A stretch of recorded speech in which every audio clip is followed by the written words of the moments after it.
News पहुंचाएगा हर खबर आप तक। जी नाज़रीन, मैं हूं आपका मेज़बान असलम खान और आप देख रहे हैं CNBC। आज आप सोच रहे हैं किस इशू पे हमने उस शख्सियत को मदऊ किया कि इशू तो बहुत अजीब व गरीब है। अगर सोचने पे हम जाएं तो बड़ा मजबूर हो जाएंगे, क्योंकि एक शख्स डॉक्टर बनकर बैठा हुआ, खैबर क्लिनिक और पीराबाद की हदूद है, और मौत का परवाना बांट रहा वहाँ पे। नाम डॉक्टर का लेकिन काम कसाई का। उसके बाद वो क्लिनिक सील भी हुआ है।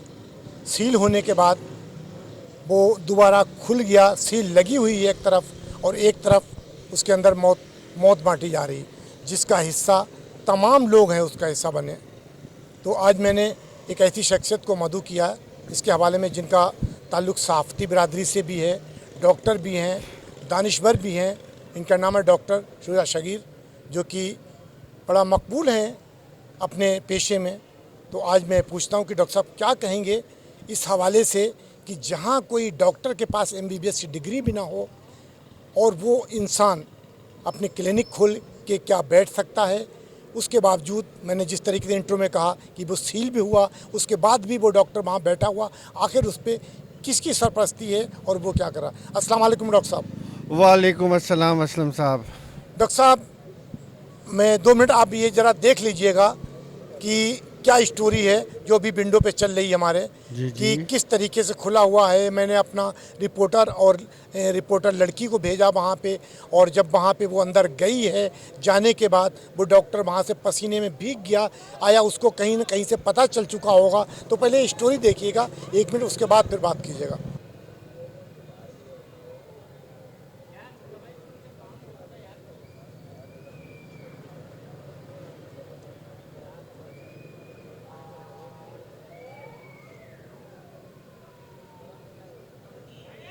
जी डॉक्टर साहब, हमने देखा कि खैबर इसका नाम है क्लिनिक का, और डॉक्टर आराम से बैठा हुआ है और लोग आ रहे हैं जा रहे हैं। आपने देखा कि जिस तरीके से मरीज़ भी आ रहे हैं जा रहे हैं, और सील भी लगी हुई, उसके बावजूद वो खुला हुआ। तो क्या कहेंगे इसके ऊपर? असलम भाई, आप तो जानते हैं कि गुज़िश्ता 35 साल से मैं समाज की जंग लड़ रहा हूँ, और 3 किताबें मेरी अगर आप उठाते हैं तो वो इसी फ़लसफ़े के गिर्द घूमती हैं। और इस अतायत पर, अताई डॉक्टर कहलाते हैं ये, ठीक है ना। ये डॉक्टर नहीं होते, ये अताई होते हैं। डॉक्टर का लफ्ज़ तो मैं समझता हूँ इनके लिए तौहीन है। बेशक बेशक। ये अताई हैं, इन्हें अंग्रेज़ी में क्विक्स कहा जाता है। देखें, बात ये है प्यारे भाई कि ये मौत बांटते हैं। मैंने 3 कॉलम लिखे थे, मौत बराए फ़रोख्त, पार्ट 1, पार्ट 2, पार्ट 3। पार्ट 3 इन्हीं पे था। बात ये है कि देखें, हमारे यहाँ ये जो पेशा है ना, तिब, ये पैगंबराना पेशा है।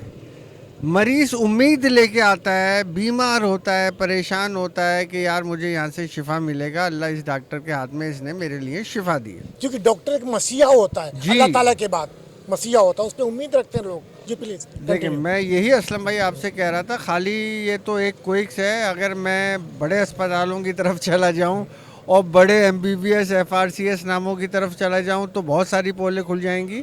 मैं उन पोलों को नहीं खोलना चाहता, क्योंकि यहाँ तो बड़े बड़े जो नाम है ना डॉक्टरों के, वो भी कमीशन माफिया हैं।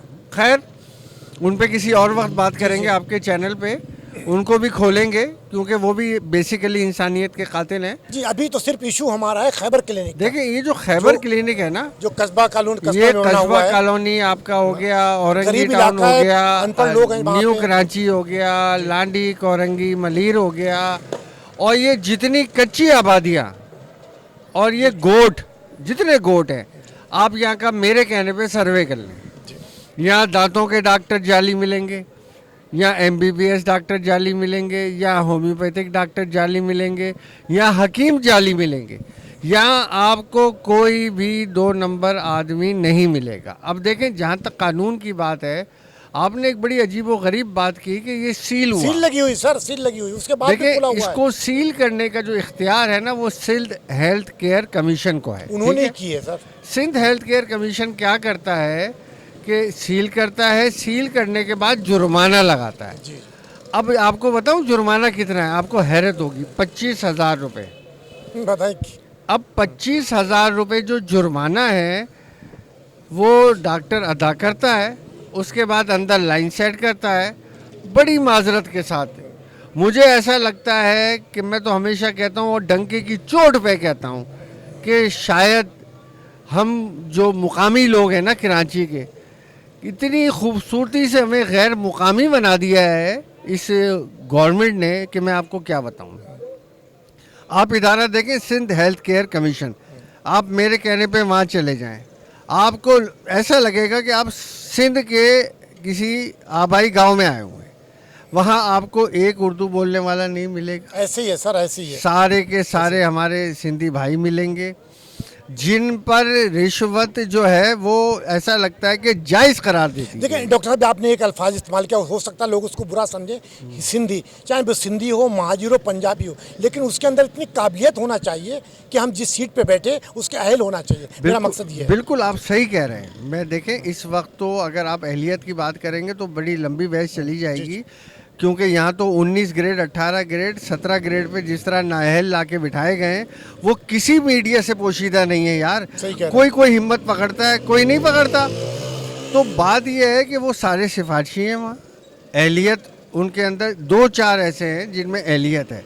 देखें बात यह है कि सिंध हेल्थ केयर कमीशन का जो पहला जो एमडी था, रज़ा उनका नाम था, उसके बाद वो एक जरदारी खातून है, वो सिंध से आई हैं, मुझे नहीं पता, लेकिन वो खातून भी अच्छी हैं।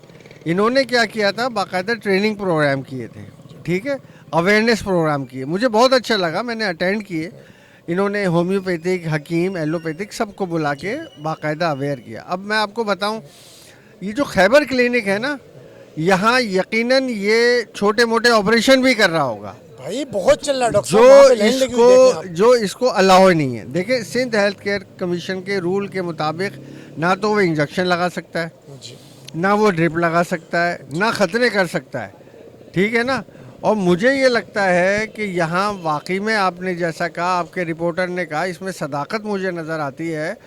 देखें अगर आप उस इलाके का सर्वे करें, मैं तो आज भी आपसे बागे दोहल कहूँगा कि आप उस इलाके का सर्वे करें, वहाँ के लोगों से तासुरात लें, उनसे पूछें कि देखें लाख उसके हाथ में शिफा हो, मैं ये नहीं कहता, भले वो कार्टिजोन दे रहा हो। यकीनन कार्टिजोन एक ऐसी चीज़ है कि एक अनाड़ी भी दे देगा ना, या कार्टिजोन का इंजेक्शन लगा देगा तो मरीज सही हो जाएगा, फायदा हो जाता है यकीनन।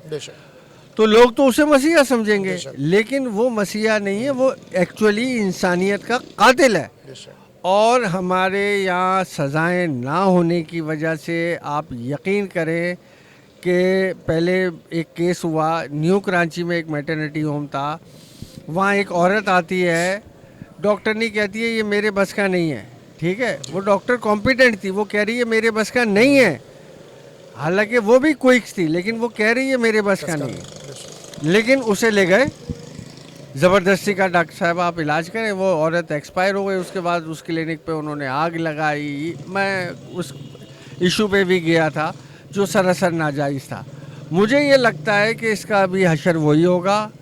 खुदा ना खास्ता अगर वहाँ कोई कैजुअल्टी हो गई तो यही आवाम जो वहाँ अतराफ़ में आज उसे मसीहा समझ रही है असलम साहब, कल वो इसको आग भी लगाएगी, हो सकता है डॉक्टर को भी आग लगा दें। लिहाजा मेरी उस डॉक्टर से अपील है कि खुदारा अगर तुम इन तकरीबी कामों में मुलविस हो तो रज़ाकाराना तौर पर इस क्लिनिक को बंद करो और कोई और पेशा इख्तियार करो। सैकड़ों पेशे हैं यार। अच्छा दूसरा डॉक्टर साहब, मैं वहाँ पे गया हूँ तो औरंगी टाउन में उस टाइम इलेक्शन चल रहे थे, मैंने बारहा एसएचओ से कोशिश की कि आप मेरे साथ चलें, क्योंकि ज़ाहिर मैं डायरेक्ट वहाँ पे छापा नहीं मार सकता हूँ, मेरे पास अथॉरिटी नहीं है, लेकिन निशानदेही हमने उसको की। मेरा रिपोर्टर अंदर गया, वहाँ से सारी मालूमात लेकर आया। उसके बाद हमने एसएचओ से बात की कि भाई मुझे कुछ नफरी दे, मैं वहाँ पे चलना चाहता हूँ, लेकिन उसने मुझे 2 घंटे परेशान किया। अभी दे रहा हूँ, 10 मिनट के बाद दे रहा हूँ, 2 बजे दे रहा हूँ, 2-2.5 घंटे मुझे परेशान किया। उसके बाद जब मैं उससे डायरेक्ट जाकर बात की, मैंने कहा भाई आप मुझे नफरी क्यों नहीं दे रहे, वो आपको किस लिए चाहिए? मैंने कहा सर मैं नाम नहीं बताऊँ, क्यों कि आपकी पुलिस खुद वहाँ पे इन्वॉल्व है, वहाँ से पैसे लेके आती, अगर मैं कहूँगा तो वो वहाँ से भाग जाएगा। तो बोले अच्छा मैं समझ गया हूँ। एसएचओ ने कहा कि मैं समझ गया हूँ आपकी कहाँ की बात का, आप खैबर क्लिनिक की बात करते हो? तो मैंने कहा जी हाँ मैं वहाँ की बात करता हूँ। बोले वहाँ हम नफरी नहीं दे सकते। मैंने कहा क्यों? जब कहीं बजरी पड़ती है, कहीं मकान बनना जायज़ शुरू होता है, वहाँ पे तुम्हारी पुलिस 2 मिनट के अंदर पहुँच जाती। लेकिन जहाँ कोई मर्डर हो जाता है, जहाँ इस तरीके से वारदात हो रही, सील लगी हुई है, डॉक्टर अंदर बाकायदा मरीजों को दवा दे रहा है, मरीज आ रहे जा रहे हैं, वहाँ आप नहीं जा सकते। बोले मेरे पास पावर नहीं।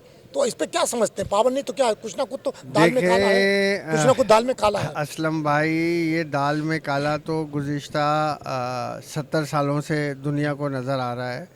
यानी कराची क्या, आप कहीं की भी पुलिस उठा के देख लें कि जितना भी माफिया है, बड़ी माजरत के साथ उसे उनकी सरपरस्ती हासिल है। देखिए, मैं सारे पुलिस वालों को कभी बुरा नहीं कहता, बेशक बहुत किसी भी इदारे में हर अच्छे आदमी बुरा नहीं होता। बहुत अच्छे पुलिस वाले भी हैं। मैंने ऐसे पुलिस वाले भी देखे हैं जो नौकरी ख़त्म करने के बाद अपना घर चलाने के लिए रक्षा चलाते हैं। मैंने ऐसे पुलिस वाले भी देखे हैं जो नौकरी ख़त्म होने के बाद अपना छोटा सा ठिया लगा रहे हैं। मैंने ऐसे पुलिस वाले भी देखे हैं, और मैंने ऐसे पुलिस वाले भी देखे हैं जो 10-10 रुपए में रोज़ाना जलील हो रहे होते हैं। देखिए, वर्दी की एक शान होती है यार, वर्दी एक मान होती है। आप देखें, हमारी अफवाज पाकिस्तान की वर्दी को देखें आप, जब वो शहीद होता है किस प्रोटोकॉल के साथ उस शहीद को इज़्ज़त और तकरीम के साथ उसे हम सुपुर्द खाक करते हैं, उसे बाकायदा सलामी दी जाती है। यार, अब हम इन्हें क्या सलामी दें? देखें, बड़ी माजरत के साथ अभी भी वक्त है। मैं हमेशा ये कहता हूँ, अभी भी वक्त है। मुझे तब्दीली इस मुल्क में असलम साहब नज़र आ रही है, और बड़ी तेज़ी से नज़र आ रही है, क्योंकि वज़ीर दाखिला का बयान जो है ना, उसने एक हलचल मचाई हुई है। लिहाजा ये तब्दीली आनी है। उस तब्दीली आने से पहले पुलिस को भी चाहिए कि अपना किबला दुरुस्त कर ले। SHO हजरात, दुनिया जानती है, पैसे दे के लगते हैं। वो कहते हैं यार हम इतने पैसे दे के आए, पहले ये पूरा कर लें, उसके बाद देखेंगे। अच्छा, उसके बाद डॉक्टर साहब, मैंने अपनी गाड़ी में बैठकर हेल्थ कमीशन को फ़ोन किया। मैंने कहा सर, ये सील हुई है, और जो आप सील करके गए पीराबाद की हुदूद में, जो कि थाना पीराबाद का लगता है, और खैबर क्लिनिक आप सील कर गए, ये अभी सील लगी हुई है, ये कैसे चल रहा? बोला मैं आपको बात, मैंने कहा मैं आपको लाइन पे लूँगा, आप कैमरे के सामने लाइव आएंगे, बताएंगे मुझे। बोले आप मेरे पास पीर को आ जाएं, मैं आपको बता दूँ। मैंने कहा सर मुझे अभी बताएं कि, बोला नहीं वो कोई जाति दुश्मनी। मैंने कहा सर मुझे जाति जो दुश्मनी से कोई ताल्लुक़ नहीं, मेरा मकसद सिर्फ ये है कि वो 2 नंबर जाली डॉक्टर है, उसके पास कोई डिग्री नहीं है, और वो क्लिनिक खोल कर बैठा हुआ वहाँ पे, और उसके बाद आप सील भी करके गए, उसके बावजूद भी वो खोल के बैठा हुआ। आखिर क्यों? मुझे सिर्फ इसका जवाब दे दें। उन्होंने मुझे 5 मिनट ऐसे टहलाते रहे, वो भी गुफ्तगू नाज़रीन अभी सुनिएगा ज़रा, 2 मिनट में डॉक्टर साहब को रोकूंगा, वो भी सुनिएगा उसकी गुफ्तगू कि वो हमें क्या कह रहा है। जी, स्क्रीन पे देखिएगा। हाँ, थोड़ा सा मुझे ये पता करना था कि जो पीराबाद में क्लिनिक सील हुआ था, तो उसमें सील लगी हुई लेकिन डॉक्टर अंदर बैठ रहा है, ये तो खैबर क्लिनिक में। तो इसका थोड़ा सा मुझे फीडबैक बताएंगे कि क्यों अभी खुला हुआ है सील लगने के बावजूद भी, और उसके बाद ना कोई डिग्री है। असलम नाम होता है जी, असलम खान मेरा नाम है। अच्छा असलम भाई, देखिए उस केस के ऊपर अभी कौन बैठता है, क्या नहीं है, ये चीज तो ऑफिस आके मैं बता सकता हूँ। उसकी मुझे डिटेल निकलवानी पड़ेगी। मैंने उसको सील नहीं किया, ठीक है। जो लेकिन सील लगी हुई सर, मेरे पास मादरत का फोटेज है, उसमें सील लगी हुई है। ठीक है, सही है। और अंदर बंदा भी जा रहा, मेरा रिपोर्टर वहाँ पे गया अंदर, वो बाकायदा उससे डॉक्टर से मिलके आया। और सब ठीक बात है, आप सही कह रहे हैं, बिल्कुल सही कह रहे हैं, मगर मैं आपसे ये अर्ज कर रहा हूँ कि मेरे पास डिटेल रखी नहीं है। सही, ठीक है ना। तो आप किस टाइम फारिग हो सकते हैं? मैं लाइन पे ले लूंगा आपको। आप मुझे किस टाइम फारिग हो सकते हैं? मैं उस टाइम जब चलाऊं तो आपको लाइन पे ले लूं। लाइन पे लेने से क्या मुराद है, क्या होगा? मैं सिर्फ ये पूछना चाह रहा हूँ कि वो क्यों चल रहा अभी सील है, तो ये पुलिस एक्शन नहीं ले रही या आप लोग नहीं ले रहे हो सील करके आने के बाद? मेरा मकसद ये है, जो उसके ऊपर प्रॉपर एक्शन है वो बताया जा चुका है। कंप्लेंट उसने दर्ज कराई थी, और कंप्लेंट पर इंशाल्लाह। यही तो सर मैं आपसे पूछना चाह रहा हूँ, यही तो मेरा सवाल है आपसे। सवाल यही है। अकेला नहीं है, अकेला वो नहीं है, उसके अलावा बहुत सारे और भी कंप्लेंट हमारे पास हैं। हमने उसको बाकी कंप्लेंट को हटाकर पहली प्रायोरिटी का उसको किया। अब उसके अलावा जो कंप्लेंट है उसको भी तो देखना है ना। अच्छा, मुझे थोड़ा सा ये बताइएगा प्लीज, मुझे थोड़ा सा बताइए, सील होने के बाद खुल सकता है? आप कल आ जाइएगा इंशाल्लाह, मंडे को आप ऑफिस आए, इंशाल्लाह आपसे डिटेल में बात करेंगे। चले, थैंक यू। जी डॉक्टर साहब, आपने सुना कि जिस तरीके हेल्थ कमीशन को मैंने फ़ोन किया, मैंने कहा सर मुझे बताएं कि जब सील है तो उसके बावजूद क्यों खुला हुआ। तो उन दुनिया भर की उन्होंने आए बाएँ साएँ बताएं, लेकिन कैमरे पर आने से इनकार किया। तो इसका मकसद क्या है? देखिए, बड़ा क्लियर है मकसद की क्या बात है। बड़ा क्लियर है कि उनके इदारे की काली भेड़ें उसमें इन्वॉल्व हैं, और वो क्योंकि अंडर प्रेशर हैं वो उनके नाम नहीं बताना चाहते। हो सकता है मौसूफ को भी हिस्सा जाता हो। तो देखिए कोई भी जो इस तरह की कार्रवाई होती है ना, इसमें बाकायदा हिस्सा होता है, सबको हिस्सा मिलता है। तो हो सकता है वो मौसूफ भी उस माफिया का हिस्सा हो, मैं माजरत के साथ, लेकिन बात ये कि उन्हें ये चीज़ जेब नहीं देती, उनका काम ही यही है। अगर हिस्सा नहीं है तो मैं एक एज ए जिम्मेदार रिपोर्टर्स उनको फ़ोन कर रहा हूँ कि सर आएँ और इसको बंद करें। तो मुझे कह रहे हैं मेरे ऑफिस आएँ। ऑफिस बुलाने का मकसद क्या? देखिए असलम साहब, ऑफिस बुलाने का मकसद सीधा सीधा यह है कि भाई देखें, आप कहते हैं तो हम खैबर वाले को यहाँ बुला लेते हैं, नहीं आप भी खाएं और मैं भी खाऊं, उनका असल मकसद यही होगा। आप क्योंकि हमारे यहाँ तो सहाफ़ी भी बदनाम है ना भाई, सही कह रहे हैं। हमारे यहाँ तो सहाफ़ी भी बदनाम है। पूरी लिस्ट आती है अखबार में कि कौन सा सहाफ़ी किस जगह से कितनी बिट लेता है। सर इसीलिए मैंने उनके ऑफिस में जाने से मना किया। मैंने कहा प्रोग्राम में चलाऊंगा और किसी एक्सपर्ट्स बांधी को बैठाऊंगा मैं, और वो सारी पोल पट्टियाँ आपकी खोलेगा। इसीलिए मैं उनके ऑफिस नहीं गया हूँ। मैंने कहा जो भी बात करना है ऑन कैमरा बात करना, लेकिन उन्होंने मना किया। भाई वो ऑन कैमरा असलम साहब कोई भी नहीं आएगा। आप अगर किसी भी करप्ट आदमी को कहेंगे कि ऑन कैमरा आ जाओ, बाखुदा वो कभी नहीं आएगा, आए बाएँ शाएँ करेगा। मैंने आपको बताया कि 90% इदारे हमारे मुल्क के करप्ट हो चुके हैं, ठीक है, माँ सिवाय चंद एक के, ठीक है, बाकी सब करप्ट हो चुके हैं, सब ज़बोहाली का शिकार हैं, हर शाख पे उल्लू बैठा है। अंजाम गुलिस्तान तो यही होना है। बात यह है कि हम और आप जो कि माशरे की जंग लड़ते हैं, माशरे के लिए आवाज़ उठाते हैं, या तो हमारी आवाज़ को दबा दिया जाता है या मुस्तकिल तौर पे हमारी इस आवाज़ को दफनाने का भी इंतज़ाम किया जाता है। माजी में कई दफ़ा आपके साथ भी वाक़यात हुए, अभी रिसेंटली आपके साथ एक डकैती का केस हुआ। आज तक आपको इंसाफ मिला? नहीं मिला। सब ने आवाज़ बुलंद की, मैंने भी की, लेकिन इंसाफ नहीं मिला, वो चीज़ें बरामद नहीं हुई। माजी में सलामती न्यूज़ इंटरनेशनल के दफ्तर के ऊपर कार्रवाई हुई, उनके कैमरे गए, उनकी चीज़ें गईं, बट साहब चक्कर लगाते रहे, उनकी चीज़ें बरामद नहीं हुई। यहाँ तो सहाफ़ी को इंसाफ नहीं मिलता तो आम आदमी को कहाँ से इंसाफ मिलेगा भाई, जो कि चौथा सबसे मजबूत सुतून है यार रियासत का। नाज़िम, ये थे डॉक्टर शुजा सगीर, तो जिनकी आपने गुफ्तगू सुनी। उन्होंने क्लियर अल्फाज में कहा, जिस तरीके से मैंने कहा कुछ ना कुछ दाल में काला है। ना तो पुलिस एक्शन ले रही खैबर क्लिनिक पे, और ना ही हेल्थ कमीशन उस पर एक्शन ले रहा। सील तो करके चला गया, लेकिन फ़ायदा क्या हुआ सील करने से? उसके बाद भी वो चल रहा, और स्क्रीन पे उसकी शक्ल भी देखिएगा डॉक्टर और हमारा जो रिपोर्टर्स और वो लड़की रिपोर्टर्स वो आ रही वहाँ पे। जब वो अंदर गई तो वो डॉक्टर पसीने से भीगा हुआ, उसको शक हो गया था कि ये कुछ ना कुछ है। तो उसके बाद उसने कहा आप जाएं, जबकि डॉक्टर का काम होता है अगर कोई मरीज़ जाए तो उसको बिठाकर उसके हाल हवाल पूछे, लेकिन उसने कहा नहीं नहीं भागे यहाँ से। तो आप ये भी स्क्रीन पे देख रहे होंगे कि हमारा जो नुमाइंदा है, जो रिपोर्टर लड़की और एक लड़का वहाँ पे गया है, वो भी गेट से निकलता हुआ नज़र आ रहा होगा, और तमाम वहाँ की पोजीशन आपको नज़र आ रही होगी। तो नाज़रीन, ये है पाकिस्तान का कानून कि जिस तरीके से मैंने इंट्रो में कहा कि मौत बांटी जा रही है इस कराची शहर के अंदर, और एक खैबर क्लिनिक नहीं है। जिस तरीके डॉक्टर साहब ने भी बताया कि चाहे औरंगी ले लो, कोरंगी ले लो, लांडी ले लो, हर गली कूचे में ये मौत बांटी जा रही। हर अताई डॉक्टर वहाँ बैठा हुआ है, लेकिन कोई भी इदारे अपने काम करने को तैयार नहीं। इंशाल्लाह कल किसी और नए मौजू और नए मेहमान के साथ आपसे मुलाकात होगी। जब तक ये अपने मेज़बान असलम खान को और डॉक्टर शुजा सगीर को इजाज़त दीजिए। अल्लाह हाफिज़। पाकिस्तान जिंदाबाद। इस वीडियो को लाइक करें, हमारे चैनल को सब्सक्राइब कर बेल आइकन जरूर प्रेस करें हमारी न्यू वीडियो सबसे पहले देखने के लिए।